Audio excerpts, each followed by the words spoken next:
mata sai yanzu da tarbiyya ta ɓaci a ta mata tarbiyya za a zo a ce su suka ɓata tarbiyya gaskiya ta koma gidan babarta. Ta ce gida fa an je an kulle haka nan ta tattara na ce ta tattara ta tafi sai kawata ta ce mata yanzu kura ki aka yi ta ce kamar dai kura dan wan babanta sai mai kira ta zama ita ce sai dai ta koma wallahi. Ta ce ta tafi gida ta yi kuka to kowar mai bin labarin ta ce ita kanta kuka take a gurin saboda ta san tsakanin su. Ta ce to amma yanzu ta riga ta san uwar ita duk ta jawo aka wannan abu. Suka yi kuka suka sha ba ita ce to abin da ya rage zan taimaka miki. Assalamu alaikum warahmatullah. Barkanku da zuwa wannan tasha ta mai albarka watan tashar Northern Storyline. Tashar ce da ta kasance wajen kawo muku labarurruka na ban al'ajabi, da ban takaici, da ban haushi. Wato duk abin da ya shafi al'umma wanda zai ilmantar ya fa'idantar kuma a ɗauki darussuka akan rayuwa. Na haka ku danna mana subscribe a wannan tashar. Shikenan kawai ta ce wata rana tana zaune ta je gidan wata friend ta suna hira. Friend ta tana aure ko sai ta kira ta aure sai ta ce tana son ganin ta. Ta ce lafiya ce ba lafiya ne dai ina son ganin ki. Sai ta ce fine. Ina guri kaza zo ki same ni. Da ta zo din da idin magayen da take da ta ce amma da ke friend ta ce ta amana sai suka karbe ta me ya faru. Ka ba su wuri aka ba su daki suka kibe tana mata bayan ta ce kin san bayan rasuwar Hajiya da na shekara sai aka zo aka ce mun gaskiya abinci ma wahala yake min to ba ta aikin komai. Abinci ma wahala yake min in koma gidan yan uwan babana. Da maman baban ta kadai ya rage sai ta koma gidan. Ta ce aka yi wata ɗaya aka yi wata biyu kawai sai suka ce ta fito ta koma gidansu.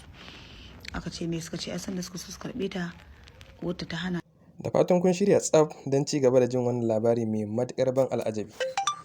Wato wannan labari akwai darussuka masu ɗimbin yawa da za a ƙara da su a ciki. Ta sai yanzu da tarbiyya ta ɓaci a ta mata tarbiyya za a zo a ce su suka ɓata tarbiyya gaskiya ta koma gidan babarta. Ta ce gida fa an je an kulle haka nan ta tattara na ce ta tattara ta tafi sai kawata ta ce mata yanzu kura ki aka yi ta ce kamar dai kura dan wan babanta sai mai kira ta zama ita ce sai dai ta koma wallahi. Ta ce ta tafi gida ta yi kuka to kowar mai bin labarin ta ce ita kanta kuka take a gurin saboda ta san tsakanin su. Ta ce to amma yanzu ta riga ta san uwar ita duk ta jawo aka wannan abu. Suka yi kuka suka sha ba ita ce to abin da ya rage zan taimaka miki insha Allah. Ta ce ita tana ta gaje zaman cikin unguwa tana so ta rinka zama da kawar ko ta da gidan kawar da zama ne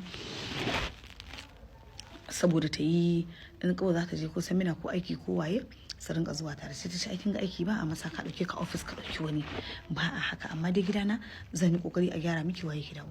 To akwai wani cousin ɗinta ita kawar ta ya taɓa cewa yana son wannan ɗin sai ta kira shawara ta ce ya ko ka bar wancan a kaza kuma ni yanzu na gaji da ganin ta haka tana zaune a nan unguwar tasu unguwa mini mai ba daɗi zan ɗauke ta kata gida na wani da ka tsalle ce ga nan zuwa gidanki. Yanzu isa mai ta ce kada ki saki ya ce ba ruwanki wannan ɗaukan ba naki bane sai ta ga ɗan uwanta ya hana ya ce ba za a ɗauke ta ba. Sai ta ce to sai ta ba ya ta tunani ta ce to ai ɗan uwa da ya hana bai san menene tsakanin bai ce ni dai na gargaɗe ki kuma na hana ki. Ta ce okay fine. To kowa tana gidan iyayenta amma ban kai ku labari ba abin da ya kata ta koma zama a gidanta babanta ya zo da su mamanta ta zo ta rasu a raba musu gado kowa ya tafi.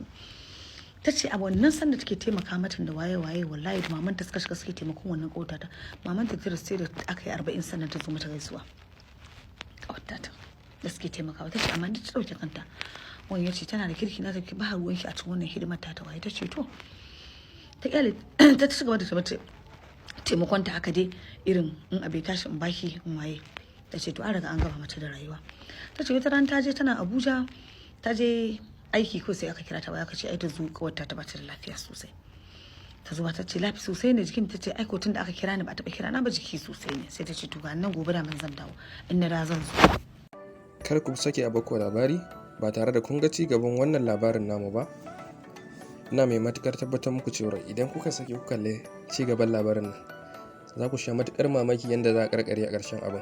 Don haka ku danna subscribe don ci gaba da samun labaruka irin wa'annan.